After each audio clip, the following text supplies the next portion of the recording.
Alio. Labą dieną.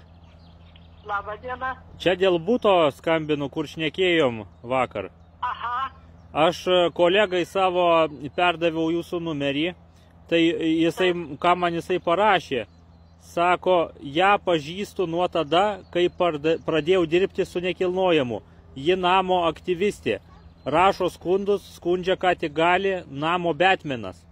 Visas namas jos pakęsti negali, butas pas ją pusė velnio, manau, kokį 30 000 šiai dienai trauktų, bet ten ji vertina gerokai daugiau. Ten net neverta laiko gaišti, nes ji neparduos ir iš ten niekur neis, tik kojom į priekį. Tai man va taip parašė, gal jūs susipykę buvot? Nu, nežinau, pirmą kartą išgirdau tokį dalyką. Įdomiai. Vieną kartą kalbėjom, vieną kartą norėjau, nepardaviau, o dabar rimtai noriu parduoti, bet aišku. Jeigu taip kalba žmogus, tai nežinau. Supratau, nu aš nežinau, matot, gal kažkokį konfliktą turėjot. Aš tai nieko prieš. Aš tai nieko prieš, gal ten matot, gal kitą. Kiek žmonių, tiek nuomonių, suprantat, visiems neįtiksi. Nu, taip. Apie mane irgi būna pašneka visai. Nu, tai visada, juk jeigu žmogus ant kito ką nors blogai sakai, tai visada geriau jautiesi turbūt. Kaip sako, kas ant kito sako, ant savęs pasisako.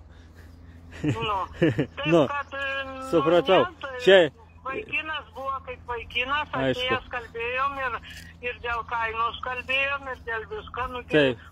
Būdą parduotai vis tiek ne saldainukų atiduoti iš vienų rankų į kitą.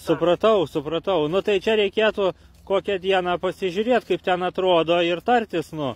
Tai aš jau šito žmogaus pas jumis nesiūsiu. Yra pas mus agentė Ingrida, jinai galėtų atvažiuoti ir ten su jumis susitartų. Imtume, parduotume, kaip sakant. Nu tai jeigu protinga...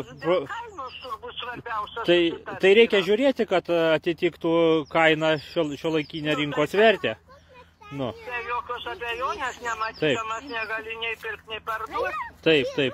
Tai žiūrėkit, Irena, aš jūsų numerį perdodu Ingridai ir jūs susiskambinkit, susitiksit, kurią dieną ten sutarsit kažką. Mes esam įmonė ir paduodam reklamuotojam. Ingrida yra kolegė mano. Nes aš pats esu, kodėl aš taip sakau, todėl kad aš pats iš Alytaus esu ir man labai toli važiuoti yra. Nelabai supratau, kas ateitų pas mane, kokia Ingrida, iš kur? Iš įmonės mūsų. Dėl buto. Iš jūsų įmonės? Taip. Tenais... Nepaskambinus, aišku, neateis. Tai pasiskambins, susitarsit jūs kartu viską, kada galit, kada negalit, viską sušnekėsit. Aha. Aš tiesiog aš jums sąžiningai perdaviau, ką man čia parašė vienas žmogus, tai aš tiesiog norėjau paklausti, gal konfliktavot ar kas su juo.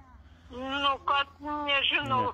Čia toks, aš su kuo galėjau konfliktuoti, čia gyveno toks Mindaugas, kuris gyveno mūsų name. Taip. Ir su juo sukalbėjausi, daugiau aš nežinau. Aišku. Supratau. Nu tai gerai, aš tada perduosiu kolegijai numerį, susiskambins, pasitarsit, kada geriau atvažiuot, parodysit ir galima bus kalbėti tada dėl pardavimo kažką. Nu. Taip. Tvarkoj, gerai, iki. Iki.